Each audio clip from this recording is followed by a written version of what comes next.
Establecemos contactos con los veteranos de guerra de bandos diferentes, de Croacia, de Bosnia y de Serbia, para tratar de involucrarles en la paz, en el proceso de paz.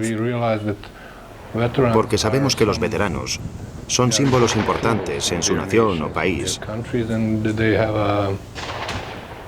y tienen credibilidad cuando se habla de la guerra y de la reconciliación. No es fácil establecer contactos y comunicación, pero en estos años hemos intentado atraer a más veteranos preparados que puedan hablar claramente acerca de la guerra y la reconciliación, sobre el futuro, sobre cómo puede ser el proceso, que no sean solamente parte de la ideología nacionalista en su sociedad.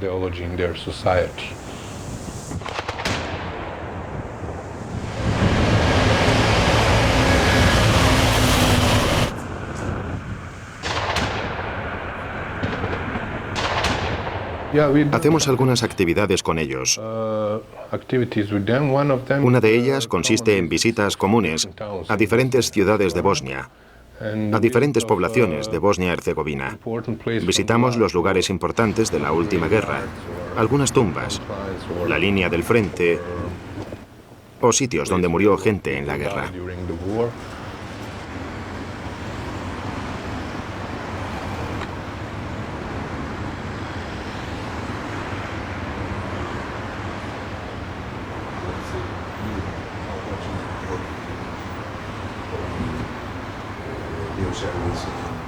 Simbólicamente, eso es muy importante para nuestra sociedad.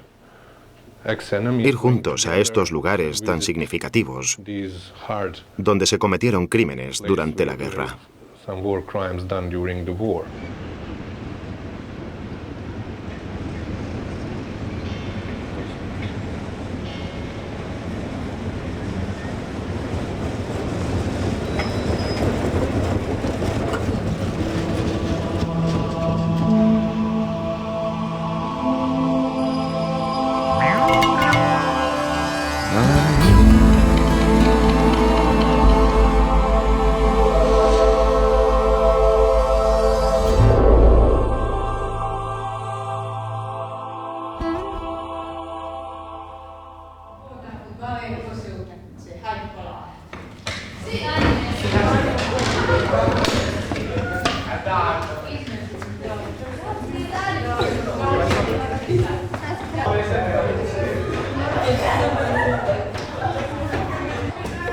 Tenemos un proyecto de promoción de valores humanos, de un poco convivencia, de prevención de conflictos o por lo menos resolución de cualquier conflicto que pueda aparecer de una forma no violenta.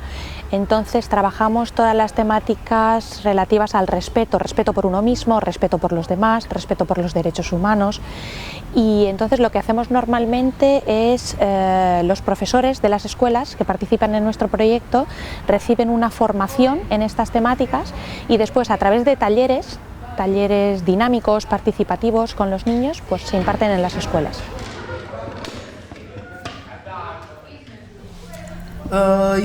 Sí, todos ellos nacieron después de la guerra.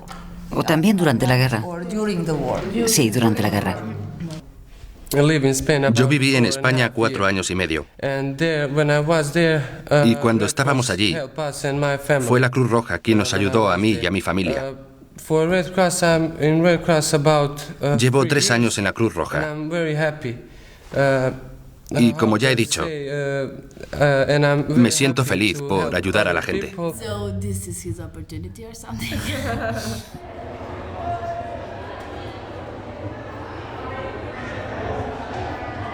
Trabajamos en escuelas primarias y en escuelas secundarias, desde los 8 años hasta los 17, 18. Entonces cubrimos un elenco de edades bastante amplio y sin ningún tipo de diferenciación por procedencia, por nacionalidad, todos los chavales que estén en escuelas primarias o escuelas secundarias. He sido invitada a participar en este programa. Esa es la razón. He sido invitada y me gusta mucho.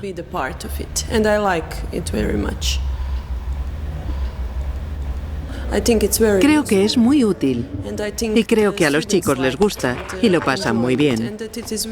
Es útil en el sentido de encontrarse, de conocer más del otro y además es divertido.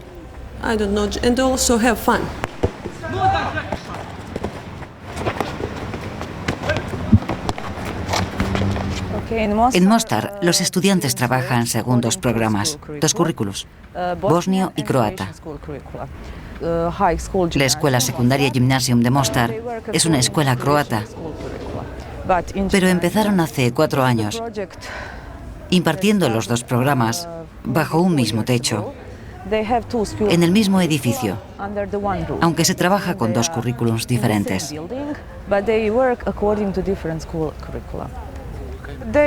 Diferentes en la lengua, en lengua bosnia o croata, y por supuesto hay algunas diferencias en la asignatura de historia. Esas son las mayores diferencias. Para ambos programas son comunes las matemáticas, el inglés, el francés, la biología y la química.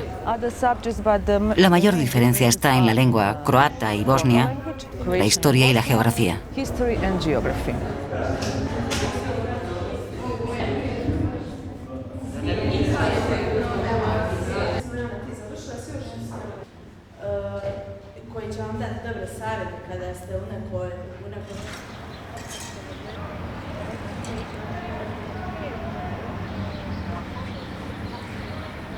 Rescate trabaja principalmente en Bosnia-Herzegovina en proyectos de reconstrucción. Estamos ahora mismo reconstruyendo la escuela secundaria en la que estáis, que es conocida aquí como el gimnasio. Estamos también reconstruyendo una casa segura para mujeres víctimas del tráfico y de la trata de blancas. Y luego también estamos reconstruyendo ahora mismo un centro de discapacitados en Stolac. Mostar es una ciudad complicada. Realmente, Mostar son dos ciudades y realmente son dos ciudades diferentes por completo. Una ciudad que es la parte musulmana de Mostar y la parte croata, y realmente yo veo poca relación. La vida cotidiana es muy tranquila. Yo no he tenido ningún problema en estos 4 años, mi familia está aquí conmigo y es la vida muy agradable. Lo que pasa es que se ve un poco esa separación, esa especie de muro de Berlín inexistente que es el Boulevard, que durante la guerra era el frente. Entonces sí se ve marcado esa parte musulmana de la ciudad y esa parte croata. Mucha gente todavía no va de un lado a otro, porque realmente 13 años después de la guerra no son muchos años. Eran dos ciudades completamente diferentes, con todo duplicado, 2 ayuntamientos, 2 universidades, 2 sistemas educativos, y aunque algunas de estas cosas todavía perduran, se ha logrado bastante, ya se ha unificado lo que es la municipalidad y hay bastantes ganas de mirar al futuro.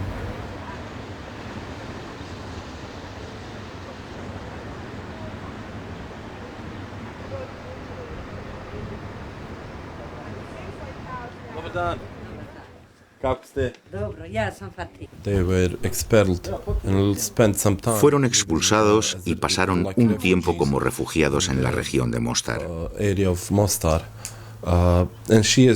Ella me cuenta las dificultades que han pasado su familia y que realmente refleja de alguna manera la historia de esta gente, de esta región durante la guerra. Ella y su familia tuvieron que marcharse. Su hijo servía en el antiguo ejército yugoslavo al principio de la guerra y tuvo que huir. Durante la guerra lo detuvieron como un civil más y pasó varios meses prisionero en una especie de campo de concentración. Desgraciadamente, cuando volvieron, otros refugiados habían ocupado su casa. Cuando por fin aquellos otros se fueron, dejaron la casa arrasada. Y cuando volvieron a casa, estaba vacía, devastada, sin ventanas ni nada.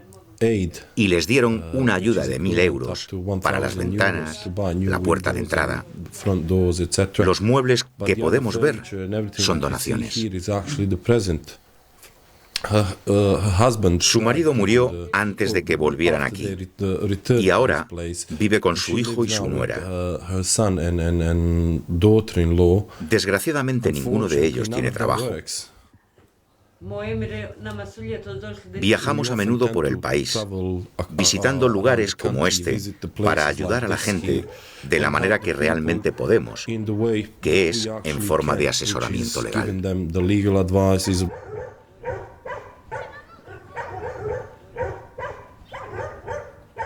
¿La felicidad?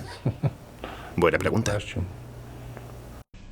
Lo que tenemos nosotros, por casualidad, porque hemos nacido en un país como España, o Francia, o Italia, o Alemania, que pensemos que es nuestro, y solo nuestro, y que no lo tengamos que compartir absolutamente con nadie. Creo que tenemos que hacer nuestros esfuerzos individuales, que son los que realmente se acumulan para producir una transformación universal, para que esta felicidad sea posible para los demás. La felicidad es el verdadero sentido de la vida. La felicidad es lo que realmente buscamos en la vida. Para mí la felicidad es estar sana y ser libre. Sí, por supuesto. Tiene que ver con el placer.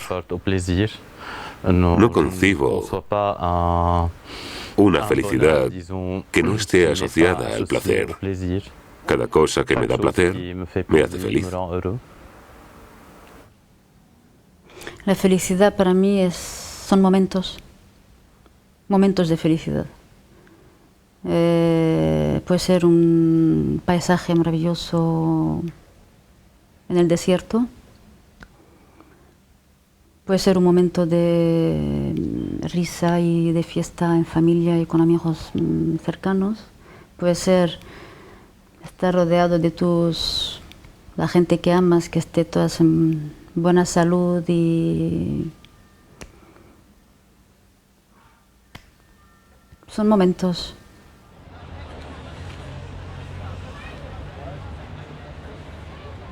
En inglés tienen la palabra content, que quiere decir feliz con lo que tienes, aprovechar lo que se tiene, encontrar que lo que se tiene es lo mejor.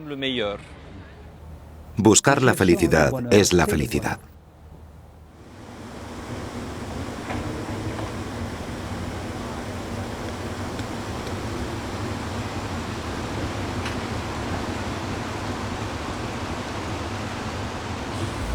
Fue construido en 1896, en muy poco tiempo. En solo 4 años fue construido este importante y maravilloso edificio.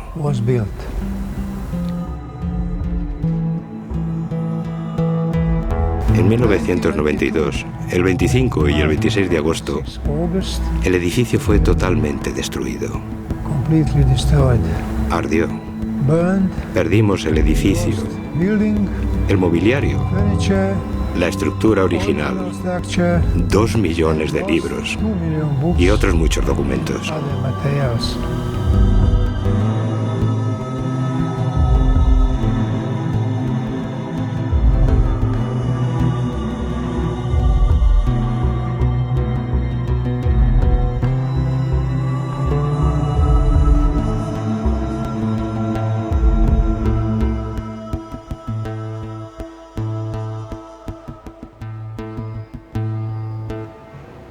Nuestra oficina y las instituciones políticas discutimos sobre las nuevas funciones que ha de tener la biblioteca, si continuaba siendo una biblioteca o no, y llegamos a un compromiso. En el futuro el edificio tendrá 3 funciones. Una parte para cierto personal del ayuntamiento, otra para Biblioteca Nacional y una tercera en la planta sótano, en la que habrá un museo en memoria de la guerra.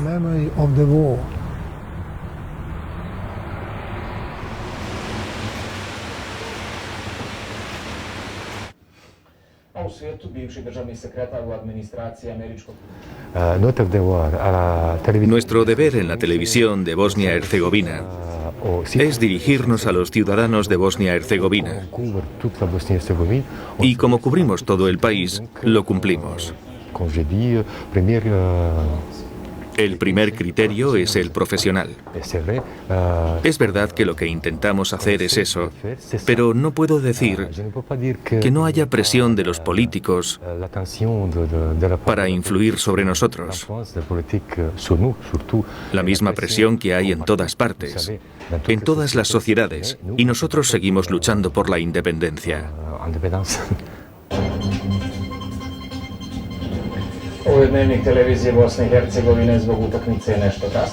Solemos empezar con noticias nacionales, después las internacionales y después los sucesos. Cosas de la vida cotidiana. Lo hacemos como un país que viene de una guerra y tiene muchísimos problemas. Hay mucho desempleo, problemas económicos, sociales. Todas estas cosas forman parte del contenido de la segunda parte de nuestro programa.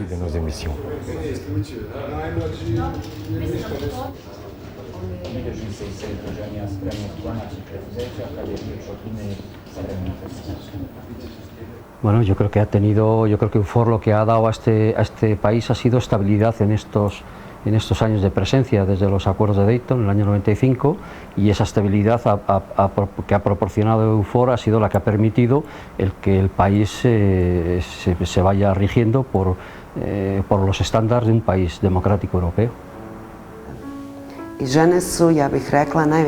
Si hablamos de destrucción, las mujeres fueron las mayores víctimas de esta guerra.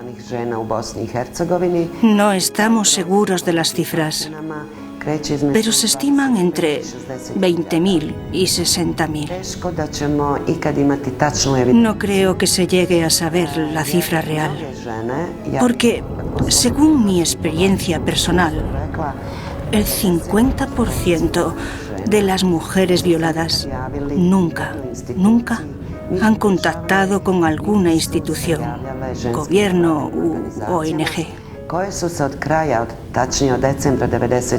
Desde diciembre de 1992 atendemos y damos ayuda a muchas víctimas de la guerra, especialmente a mujeres violadas. Es importante decir que a estas mujeres violadas, de los 3 grupos étnicos de Bosnia-Herzegovina, musulmanes, cristianos ortodoxos y católicos, de estos grupos de Bosnia-Herzegovina, atendemos sobre todo a mujeres musulmanas. Quisiera añadir que la sociedad de Bosnia está en deuda con las mujeres víctimas de esta guerra.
Quise ayudar y empecé con esto. Me lo dijo mi corazón. Nada más. Fue mi corazón quien me lo dijo. Yo también he sido refugiada. Yo sé bien lo que eso significa, ser refugiado. He sido refugiada en mi propio país, porque los turcos ocuparon mi casa. era pequeña y tuvimos problemas. No teníamos casa, no teníamos ropa. Hubo que empezar desde cero. Mis padres tuvieron que volver a empezar sin nada. Por eso sé bien lo que significa ser refugiado. Puedo entender muy bien la situación.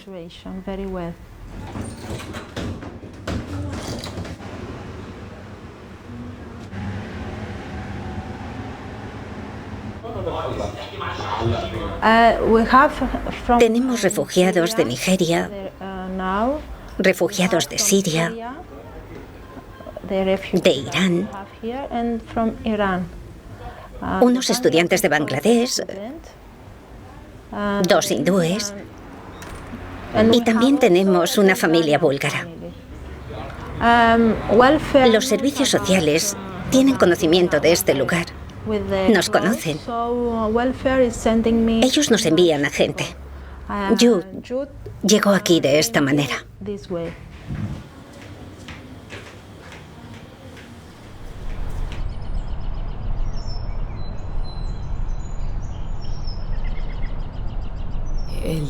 Chipre es el país que más peticiones de asilo recibe de entre todos los países industrializados. Estamos hablando de cifras per cápita.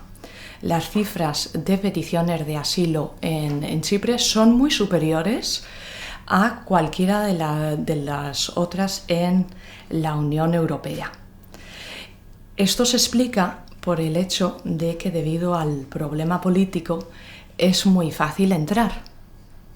Y ha quedado clarísimo en el contexto de Chipre que si no tenemos el involucramiento de la población, si no contamos con el apoyo y el entendimiento de ellos, todo el resto de los esfuerzos serán totalmente incompletos. Por eso nosotros hemos realizado varios proyectos para la concientización y la transmisión de los conocimientos mínimos indispensables sobre qué es un refugiado. La población no conoce cuál es la diferencia entre un demandante de asilo y un refugiado. No conoce la diferencia entre una persona que sufre persecución y una persona que busca mejores condiciones económicas. No sabe por qué el gobierno en base a qué el gobierno ayuda. El gobierno ayuda porque tiene una responsabilidad internacional y una responsabilidad europea. Todo esto la población lo tiene que saber, porque si no se da lugar a cantidad de malentendimiento, a cantidad de confusión, a cantidad de prejuicios. Mi última exposición fue para el ACNUR, una campaña para la protección y la aceptación de los refugiados en Chipre. En esta exposición, para esta campaña, no he intentado mostrar a los refugiados, sino a chipriotas muy conocidos, que la mayoría vive fuera del país, y a chipriotas corrientes que se han comprometido a aceptarlos y a protegerlos.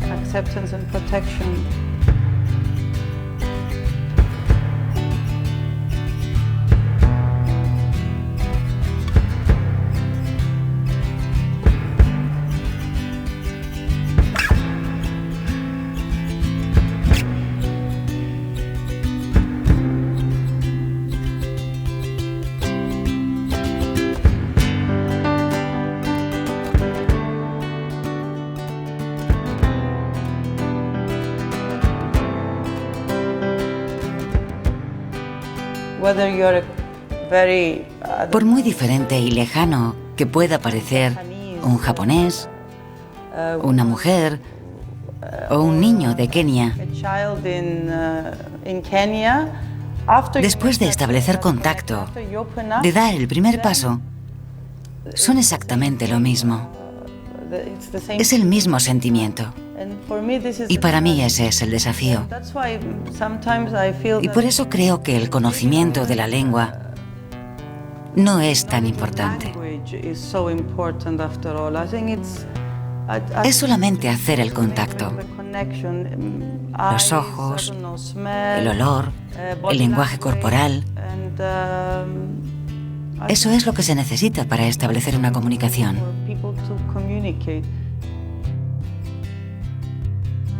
Yo sueño con que nos tratemos bien los unos a los otros, no haya persecución por motivos de ideología política, por motivos de diferencia étnica, diferente nacionalidad o aquellos individuos que pertenecen a un grupo social con características especiales, que ellos no sean perseguidos de manera que nosotros no tengamos ninguna razón de ser. Este sería el sueño clave.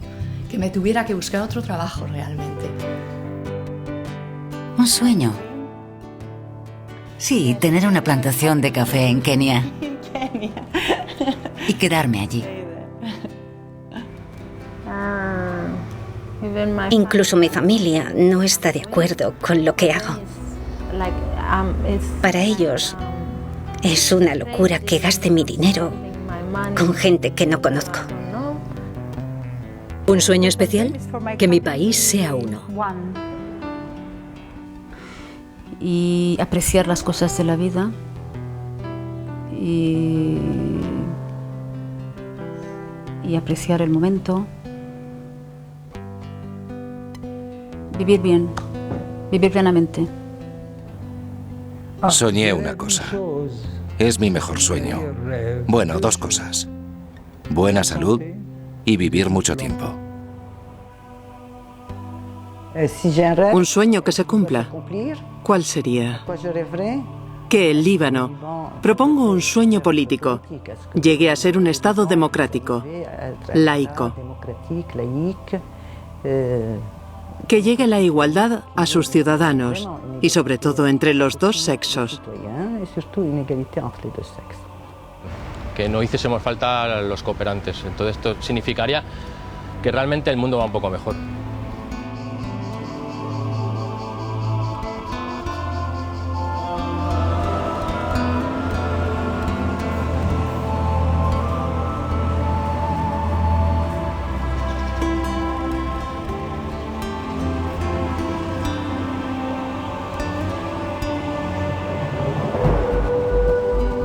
Me llena una nostalgia infinita.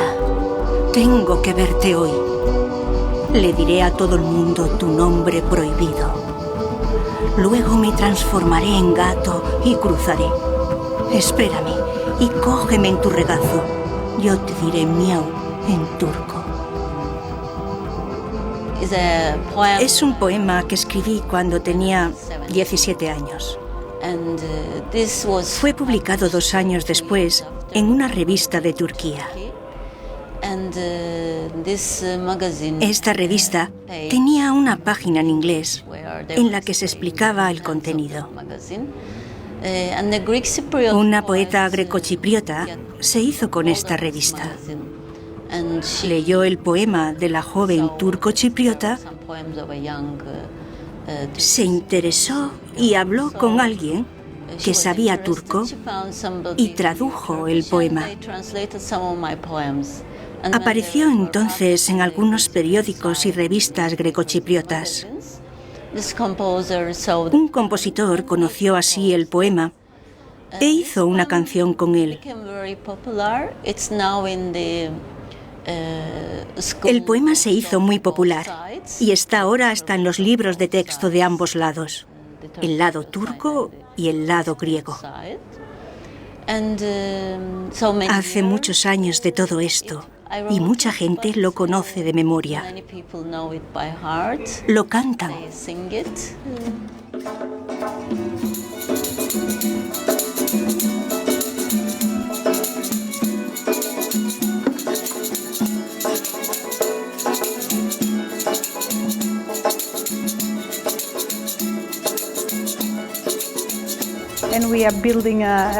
Estamos haciendo un repertorio de canciones chipriotas. Cantamos en ambas lenguas, griego y turco. Yo vivo en el sur y recibí una llamada de Basak, una joven de aquí, que es profesora como yo.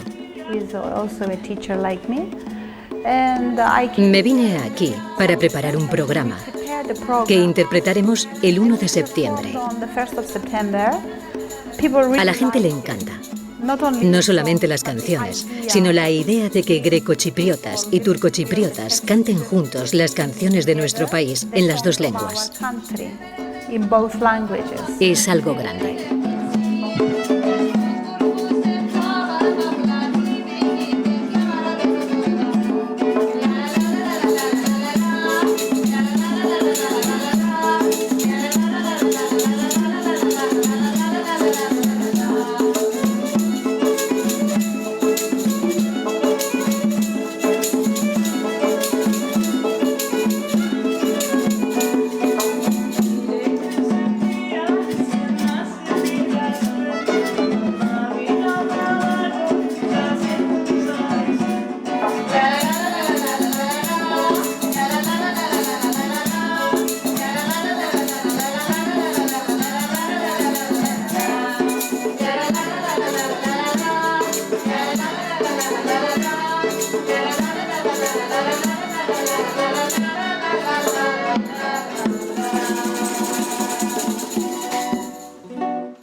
Algunos vienen de Europa, Rumanía, Bulgaria, de Ucrania.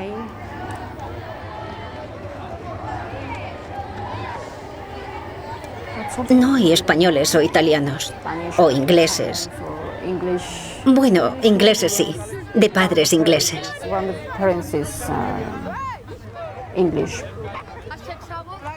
Y de los países árabes, sí, tenemos muchos estudiantes árabes. También de Armenia. El idioma en el que enseñamos es el griego. Para los estudiantes árabes es muy duro porque la lengua escrita se les hace muy difícil.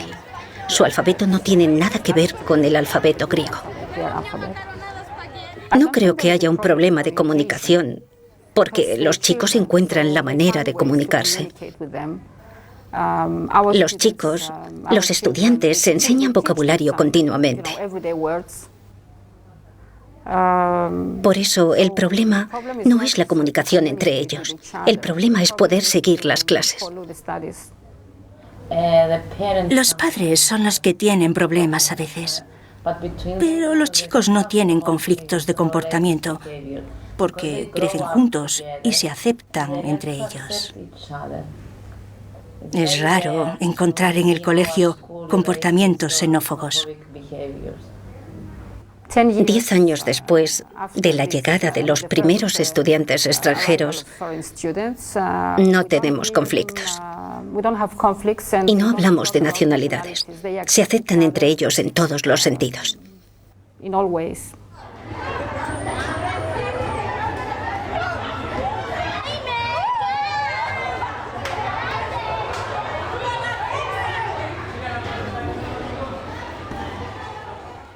Soy periodista y he trabajado sobre todo en Oriente Medio y he trabajado para agencias de prensa internacionales desde hace 21 años y he vivido en distintos países y cubriendo sobre todo una zona que es de conflicto perpetuo. Es la oficina en donde se centraliza toda la información que nos llega de los corresponsales de la región. Las editamos aquí. Afinamos la redacción y enviamos a los clientes. Por ejemplo, hablando de un país, un grupo, una persona, un movimiento, un partido que tiene unas posiciones que podríamos describir o entender como extremistas o radicales, las llamamos pues ultranacionalistas, por ejemplo. Cuando la misma cosa ocurre en el otro lado, las llamamos extremistas o las llamamos ultrarradicales o fanáticas o terroristas, también puede llegar así. Hay una facilidad ahora para utilizar la palabra terrorismo, es muy grave porque ya pierde sentido la palabra.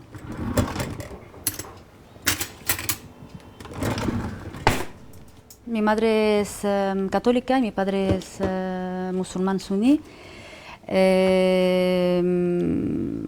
Mi marido es musulmán chií y Bueno, nuestra religión es ser buenos seres humanos abiertos, muy abiertos, generosos.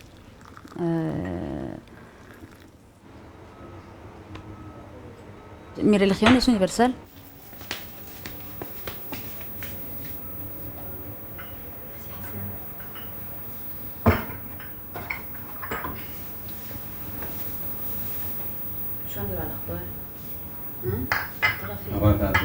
Tengo nostalgia por haber dejado atrás países y circunstancias que por supuesto no están 100% solucionadas, ni muchísimo menos.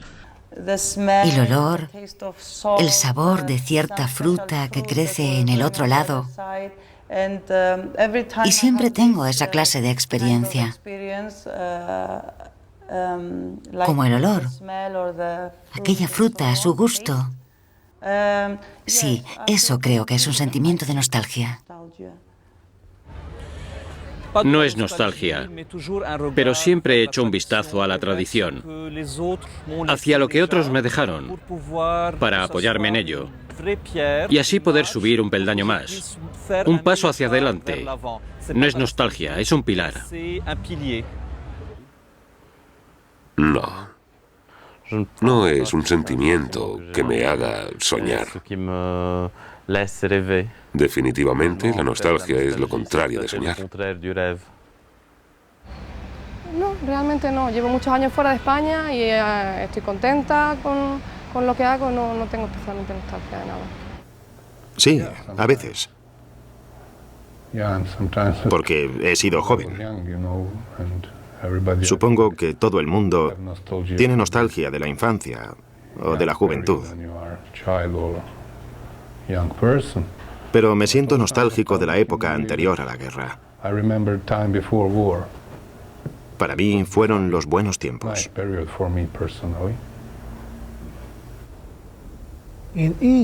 En todas las conversaciones aquí en Bosnia, existe una diferencia entre el antes de la guerra y el después de la guerra. Queremos olvidar. Yo quiero olvidar 4 años de la mitad de mi vida.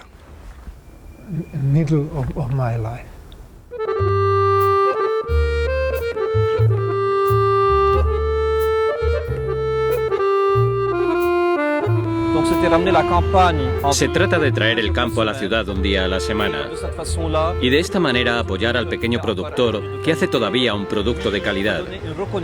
Darle nuestro reconocimiento, porque no solamente es un campesino en la parte más baja de la pirámide, sino que es alguien muy importante en nuestra sociedad, que perpetúa el trabajo, que produce el desarrollo rural, que guarda nuestras tradiciones. Como en cualquier país del mundo, las tradiciones no las guarda la arquitectura. No hay ninguna arquitectura que sea española o libanesa, o cualquier otra, o la lengua, o la poesía, o la música. Y sin embargo, cada uno en su país, en su cabeza, perpetúa la tradición de su historia a través de los productos de la tierra y la alimentación. Este es un proyecto que a través de esta filosofía ha podido reunir a gente de diferentes lugares y confesiones del Líbano y unirlos. Sí, somos diferentes, porque somos de razas diferentes, de color diferente, pero un productor y un granjero en España, en los campos de Nueva York, en Líbano o en cualquier otro sitio del mundo, son todos lo mismo. Tienen los mismos problemas, las mismas aspiraciones, las mismas soluciones. Entonces, en vez de ver lo que nos separa, vamos a ver en qué nos parecemos y unirnos a través de eso, de nuestra tierra.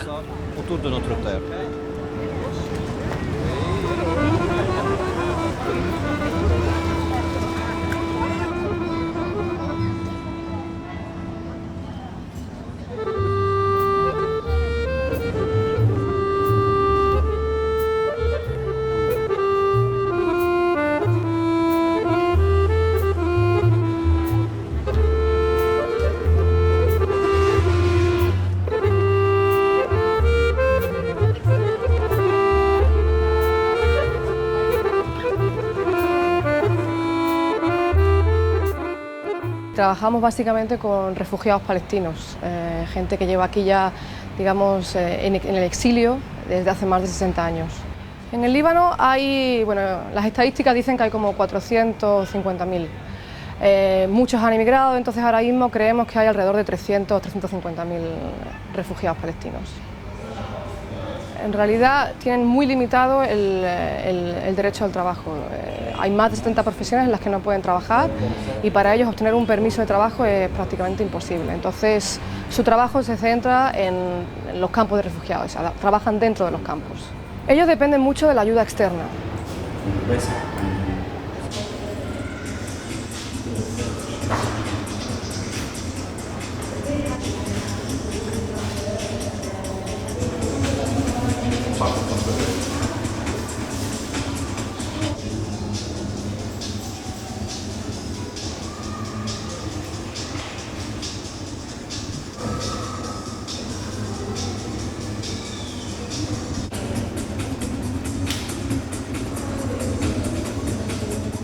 Mira, nosotros hemos apoyado a la Media Luna Roja Palestina para rehabilitar este centro. Era un centro de rehabilitación que estaba prácticamente destruido y digamos, sin funcionamiento, y era el único centro que existía para todos los refugiados palestinos que habitan en Beirut. Al mismo tiempo también nuestro equipo, el equipo de MPDL, pues ha formado a los fisioterapeutas que trabajaban en la Media Luna Roja Palestina, un poco para mejorar su capacidad, y son los que están luego ellos haciendo la rehabilitación diaria de estos niños.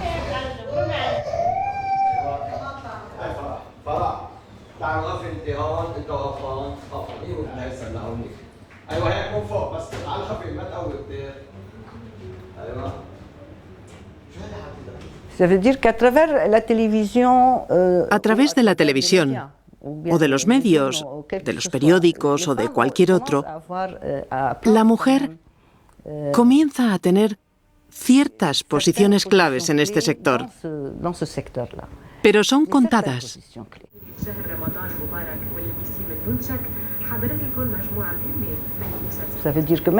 La mujer que presenta un informativo en televisión no es quien lo prepara. Habitualmente es un hombre quien lo hace. Ella lee las noticias. Quiere esto decir que es su cara lo más importante, su belleza es lo importante, la forma es importante, mucho más que el intelecto de la mujer. Esto plantea de qué manera participa ella en la dirección de ese informativo. Existen algunas excepciones. Hay mujeres que hacen ellas mismas los programas y los preparan, pero se cuentan con los dedos de una mano. No son muy numerosas, pero de todas maneras ha habido un progreso en ese ámbito en los últimos 10 años. Generalmente en los culebrones que vemos en televisión se critica a la mujer que trata de cambiar su condición, se critica incluso violentamente.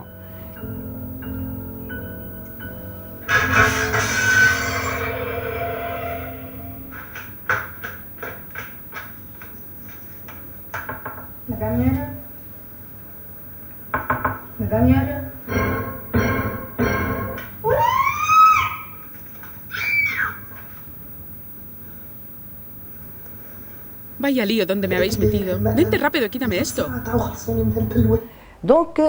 O sea que los culebrones reflejan lo que quiere la sociedad,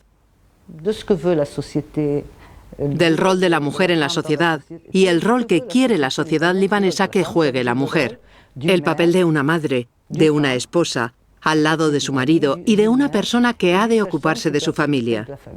Ese es su cometido en la sociedad, no debe pensar en ningún otro.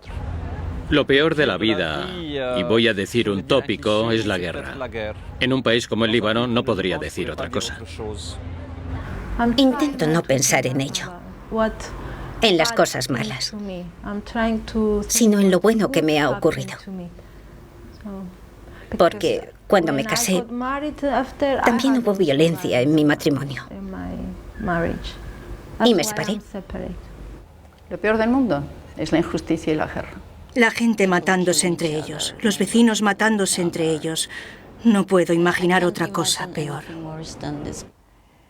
Lo peor, para mí lo peor es una dictadura. Lo peor no lo vamos a vivir. Es el momento en el que la vida se detiene. Lo peor para mí va a ser el momento en que mi vida se acabe. Y afortunadamente no voy a vivirlo. Todo lo demás es soportable. No es solamente la muerte física. Es la muerte de las ambiciones, de los sueños, la muerte de los otros a los que queremos. Cuando tienes un gran proyecto que tú sabes que es algo muy interesante y se destruye. Es la muerte de todo. La enfermedad es lo peor. La soledad. Estar solo. No físicamente. Quiero decir, solo.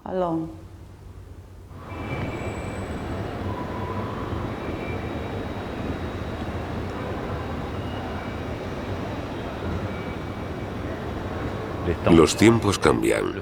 Y el hecho de existir cambia también. Una casa que puedo imaginar de campesinos de hace más de 100 años, hoy, como se puede ver, es un lugar con una misión.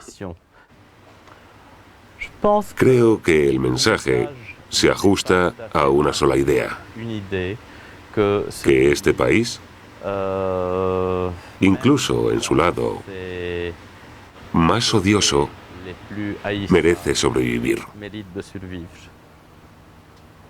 Durante la guerra civil libanesa, hubo desaparecidos en todos los bandos, en todos los partidos que participaron en la guerra.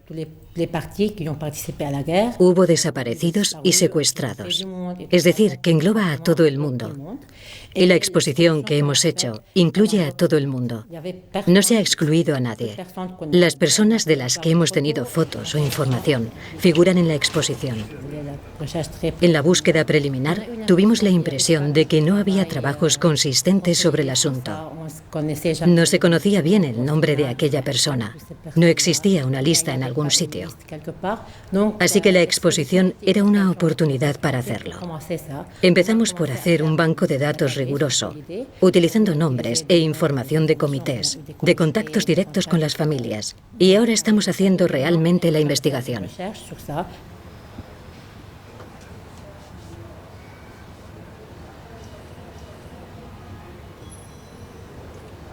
Cuando les dije que me iba a casar con un libanés, no les dije exactamente eso.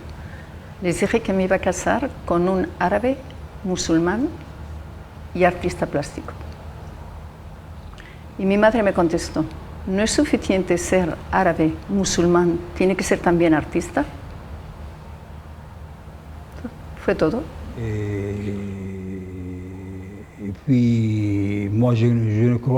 No creo en la palabra matrimonio mixto. Mariage mixte. El hermano de mi marido estaba casado el primer matrimonio con una señora que era judía de origen, que se había convertido al Islam. Su segunda mujer es católica.